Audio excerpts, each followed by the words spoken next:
me, but I get a little confused about the illusion part.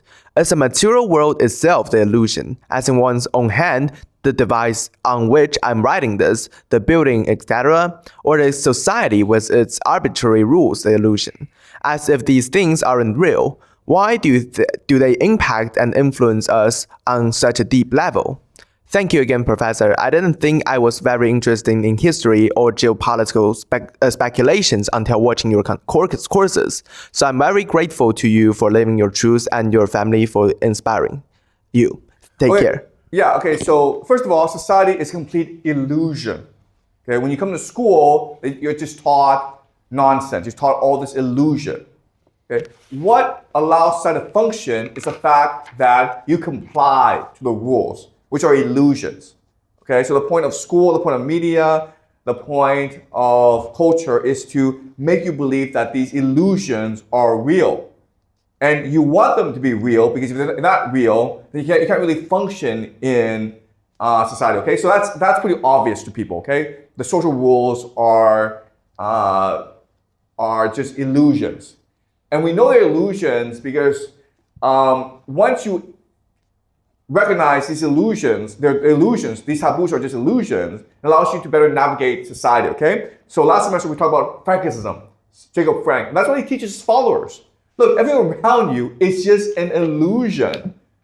Okay, do whatever you want. And once you are able to enforce your will on other people, you can achieve what you want because people are just surrounded by illusions. Okay, there's nothing real to what they believe in. So it's very easy for you to impose your own illusions on other people. Okay? But the deeper question is this material world an illusion? And it is an illusion. What is real, and I keep on emphasizing this in this class, is that it's consciousness that is real. Our hands, our eyes, these are the illusion. But that's a very hard thing to appreciate, okay? That's why we have secret societies. That's why there's these mystery schools in ancient Greece, because to convince someone that your mind is more real than your hand, they think you're insane, okay? But once you're able to make this divine or mental leap, your entire world changes, okay? Now you're able to access truth, really. But the reality is that 99% of us will not be able to make this realization, okay? To discover for yourself that, oh my God, it's my consciousness that is real. But everything I see around me, this material world, these buildings, this money, this wealth, it's all just a fake, okay? All right, I've been able to do so, but it's hard, okay? This is from Lazar. Yeah. Hello, Professor Zhang, a new subscriber here. Looking forward to reading more of your geopolitical analysis. I wanted to ask, are you going to maybe cover the future of Europe and Balkans in one of your analysis? It is a region that was the most unstable in Europe, at least in recent history. When talking about the big players, you also mentioned how the smaller regions and sub-regions relate towards Russia, China, US, like South American, parts of African, smaller Asian countries, etc. Recently, China has been kind of using Balkans as an entry into Europe with their infrastructure investments. Right after Trump's and Putin's visit to China, President of Serbia also visited China and received a medal from Xi, and only 12 other leaders received. Also, the visit was on the headlines of Chinese media too. Okay, yeah, so exactly right. The Balkans has historically been one of the most important and volatile regions of the world. So the Middle East is probably the most volatile. But the Balkans are also very volatile for very similar reasons, okay? One reason is just the geographic necessity of the Balkans. It is an access point to many continents. Second is the religious conflict in the area. You have many different religious groups fighting for control over that area. And the third is the historical animosity built up over the centuries of conflict. So we can expect that the conflict between Russia and Europe will converge again in the Balkans. But I don't know enough about the area to comment specifically. Okay, I was expecting a major conflict to rise in that region as a proxy war between Russia and Europe. But the specifics, I don't really want to discuss, okay? Again, in the future, what I want to do is explore more of the world and really try to understand the different communities in this world. Okay. All right. Keep on going. Yeah.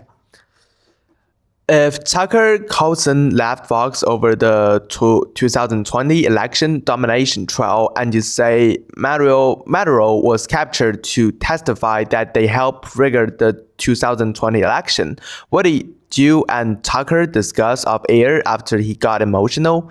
Thought on Larry Johnson and other CIA agents and boomer analyst criticism toward yourself. And I agree, your great books list is great, but more sources and any channels you recommend would be great. Seems you draw or are tapped into a similar vein as simulated Leviathan in regard to the links between Kabbalah, Hollywood, and AI.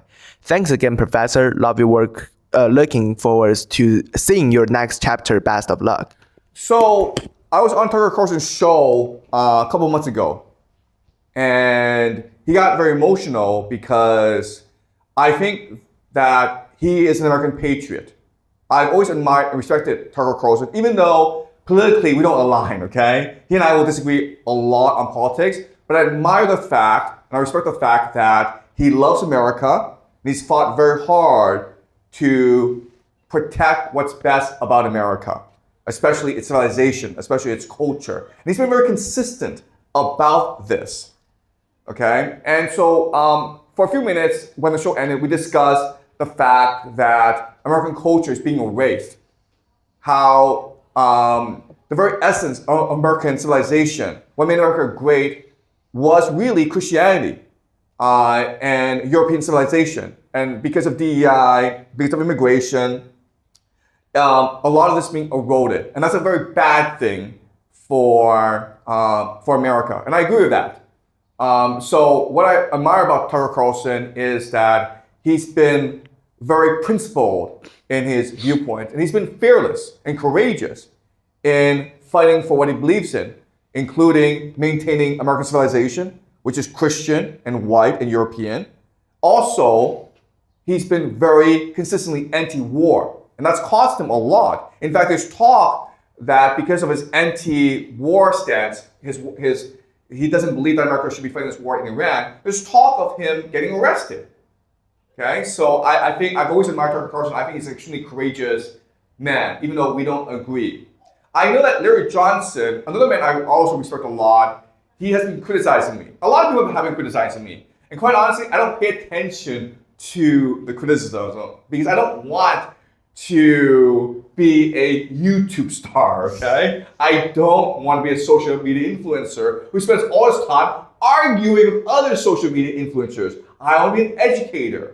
I want to teach people how to think for themselves, okay? And that's why I don't involve myself in arguments with other people, okay? Larry Johnson is someone I admire a lot. I've watched a lot of his interviews. I agree with a lot of his sentiments. I don't know what he said about me, and quite honestly, I don't care. Okay, the fact that he doesn't like me, the fact that he criticizes me, doesn't really impact the way I perceive him. Because what I care about are opinions.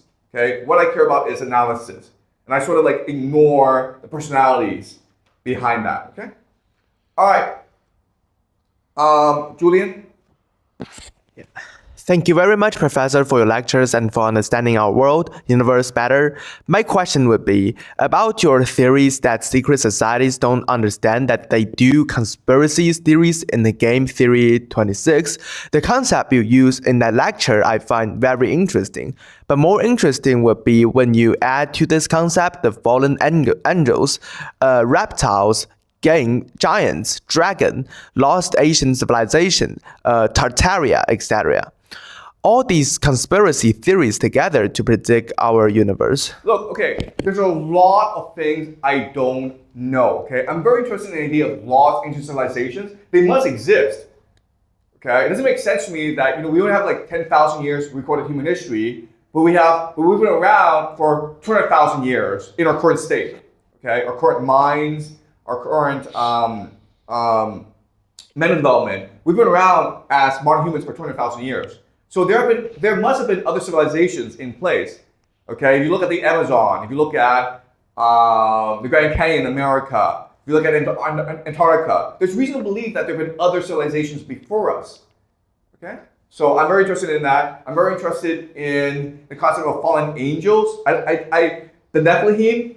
Okay, there might be some interdimensional reptiles who rule us. I'm open to these possibilities, but right now, I haven't found enough evidence to discuss them, okay? I'm very much on my own journey to discover the truth. And I'm open-minded about these things, okay? Can you keep on reading, Alan? Hi, Jiang. You said multiple times that Israel and Japan will dominate their region. Israel will achieve the Greater Israel Project, and Japan will rebirth from its ashes. The Greatest Israel Project, if I understood what you said in your lecture, I didn't rewatch your lectures, so it's based on my memories. The US will launch a ground invasion of Iran. They will lose. In the process, both the US and Iran will be destroyed. The GCC will be destroyed. And two, since it is just a creation of empire and is not sustainable, CENTCOM will be transferred to Israel. So the last player available is Israel. Okay, but how can Israel achieve its project if Iran annihilates Israel? For example, by destroying alienation plants or energy infrastructures, etc. Israel has nuclear weapons, so it can use it, but Iran can build 10 to 20 of them in a matter of weeks. And we don't know the full capabilities of Iran. Well, we can see what the US and Israel are capable of. We can also add that Israel is energetic, has high fertility rate, etc. But it doesn't really matter if the country is wrecked. So I'm perplexed about your take. Okay, I don't understand why Iran wants to destroy Israel. Iran wants to survive. Iran wants to remove the United States from the Middle East. Iran wants to unite the Muslim world. Those things make sense, but why would Iran want to destroy Israel? For what purpose? I don't understand that. Just because of animosity? That's not how geopolitics works, guys, okay? That's a very specific reason for why Iran want to destroy Israel. If you look at what's happening, Iran is directing most of its attention against the UAE. Why? Because the UAE, from the Iranian perspective, it is an abomination, okay? It is sacrilege, what the UAE is. It is demonic, okay? The Iranians hate the people in the UAE far more than they hate people in Israel, okay? And the Americans. So I don't understand why Iran would want to destroy Israel. Also, why would Israel want to use a nuclear weapon against Iran? For what purpose? Yes, I understand that if Israel were to nuke Iran, Iran could build nuclear weapons and then go nuke Israel. But why would Israel want to nuke Iran? Israel wants to weaken Iran, but why would it need to use nuclear weapons to weaken Iran? Wouldn't you be better off destroying reservoirs, railways, energy infrastructure? Okay? I don't understand what the purpose of a tactical nuclear weapon would be. Okay? Now, people have discussed the possibility of using a tactical nuclear weapon to destroy underground missile bases. Yes, but there are lots and lots of underground missile bases scattered throughout Iran. You don't have enough nuclear weapons to destroy these missile bases. Okay? So I don't understand the logic of this. I don't believe Iran cares about Israel enough to commit suicide. Okay? If you go against Israel, Israel will use nuclear weapons against you. Why would Iran want to cross that line if it means the destruction of the civilian population? Okay? And then Israel doesn't really need to destroy Iran. Israel needs to remove the United States from the equation and then deal with Iran at a later stage. Okay? It wants to weaken Iran to a point where Iran has spent a lot of time rebuilding itself. And so my argument is that if a war between Iran and the United States reaches a point where the United States is forced to send millions of ground troops into Iran, it's going to destroy both places, both the United States and Iran. The only person left standing will be Israel at the end. Okay, that's my argument. I still maintain this belief. Okay, keep on going. Yeah. 2. Japan as a most dominant force in Asia. In one of your lectures about South Korea, you said that the country will collapse because of its low fertility rate. But it is the same for Japan. The population is old and the youngs don't want to make children. The most dominant industrial power in the region is China. Okay, China is an hallucination with low fertility rate, obsessed with money, no Okay, I understand. Yeah. Okay, all right. So, when I make predictions, I look at several factors. One factor that I look really closely at is resilience.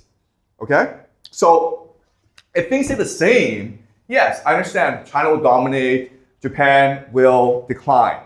But the thing about history is that there's always change.